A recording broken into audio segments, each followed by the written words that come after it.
Hello, Netsky. Hi. It's great to have you here. How are you? I'm great. Yeah. Thank you very much. Yeah. You're always moving forward, always connecting with your crowd. How are you feeling about your career right now? Well, big question. I feel happy, man. I've been blessed to. I think it's 20 years since my first ever DJ set. So almost 20 years. I feel old, but I feel extremely happy. And at the same time, I'm joking about old because I feel like I'm connected with the youth and I'm connected with new music. I'm proud of where I am in the scene right now, and I feel extremely lucky and happy. Did you have a standout moment on stage recently? A standout moment lately, yeah, mostly in studio. Not only in terms of gigs. I feel like I'm creating my album right now, so like we're working really hard to like finishing music. And I think my biggest standout moment this year was meeting some really cool people that I'm gonna do the show with. I'm gonna build our show with, because I do the music, but I need a lot of help when it comes to the show and the visuals and how we structure the whole show.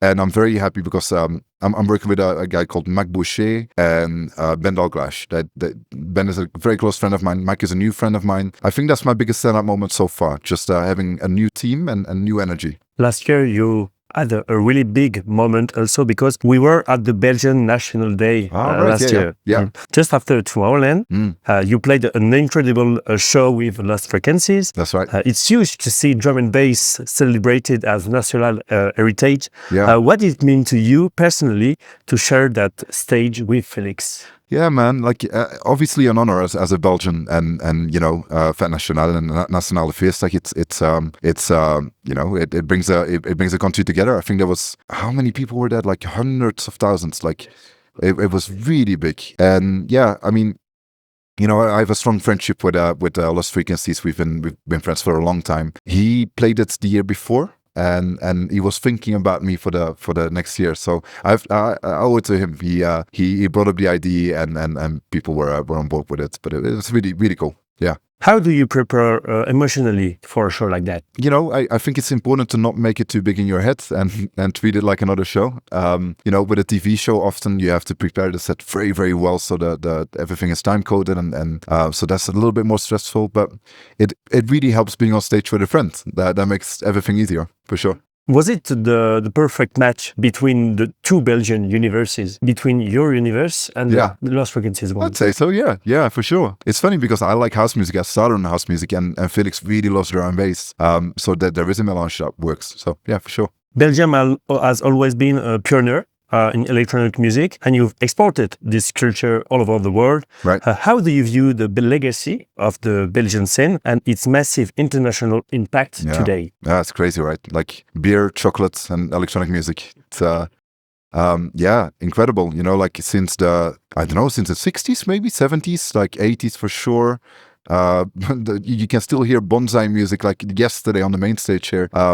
Such an incredible effect on electronic music in general and dance music, and it's amazing. Like and when you think about Deus or like rock bands in Belgium as well, or like more recently Stromae or Jacques Brel playing Madison Square Garden. I think in the 70s we have some music. There is music in the blood of the Belgian, which is something to be proud about for sure. And do you sometimes feel like an ambassador for your country? Yeah, it's funny that you say so. I was the musical ambassador for the Olympic Games in Rio for Belgium because I had a song called Rio back then, and it was kind of the unofficial Belgian anthem for the Olympics. So an ambassador, yeah, sure.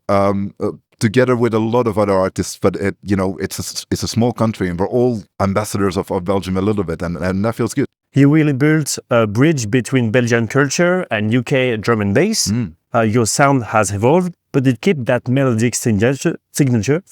How would you describe the evolution of your inspiration over the years? Maybe there hasn't been much of an evolution, for me at least. Like as a musician, as a producer, I still listen to very similar kind of styles, the more modern renditions of it. But I still love soulful music. I still love hip hop and R&B. I still love beautiful melodies and I find it harder to just make hard stuff. Although I like to play with both, but it's funny. I don't think I've changed that much, but I try to grow with what I hear a lot. So I listen to the radio as much as I can. So you mentioned hip-hop.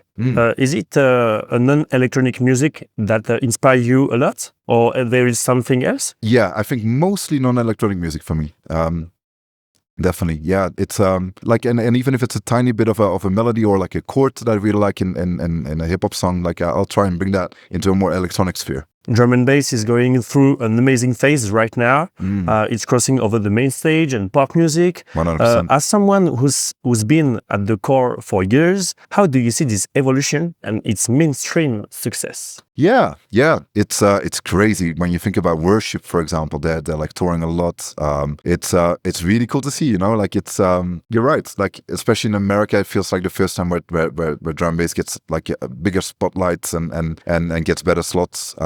You know, we're riding on a really great wave right now, and it's not the first wave. I feel in the 90s there was a wave, in 2012, 2010 there was a wave. This might be the biggest wave for drum and bass so far. How do I feel about it?